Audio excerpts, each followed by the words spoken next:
Tuesday, 3:45 a.m. I know that I know, and that I don't know. My Ram Dass alarm tone wakes me early. I'm on the schedule today, but with no assigned medallion, so I call into citizens to let them know to hold a cab.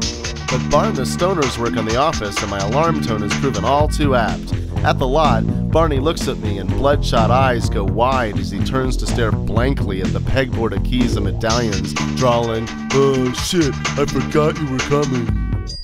4:25 a.m. I'm out in the lot sterilizing an escaped spare barn dug up when I get a dispatch to the bowels of the mission. It's a driver going to work, a kindred minority Caucasian. Once in back, dude brings up a shooting that happened outside his flat a couple days ago.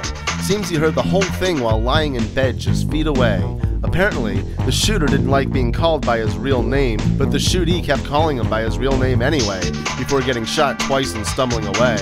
The gunman drove off, but came back 5 minutes later to get the shells. So, we get to the lot fast and dude asks if $10 is okay, which it is. You don't turn on the meter for another driver.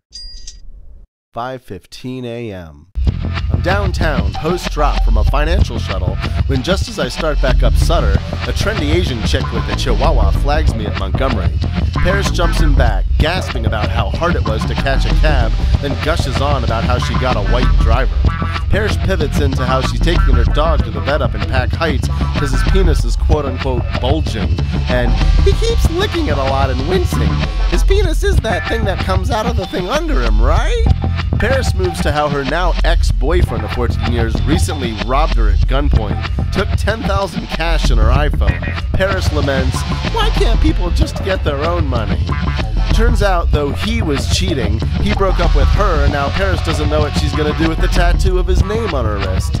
The police didn't come for days because of Occupy, leaving Paris to wonder why the Occupy people can't just get their own money. She hands me a card for the ride and says to take whatever for a tip. I add $2 and Paris exits into the fog. 8:23 a.m. I'm driving a dispatch from the mission head up 15th Street near Valencia. It's not a street I would usually take, but it demands a exam. Okay. Suddenly, there's Christian walking towards some trailer in the back of some gravel lot. Probably his methadone clinic. I randomly see him alive. It's uncanny. I sweat a honk and give him the finger, but he's wearing earbuds and doesn't hear me. No doubt he's listening to our band's Formula at 11.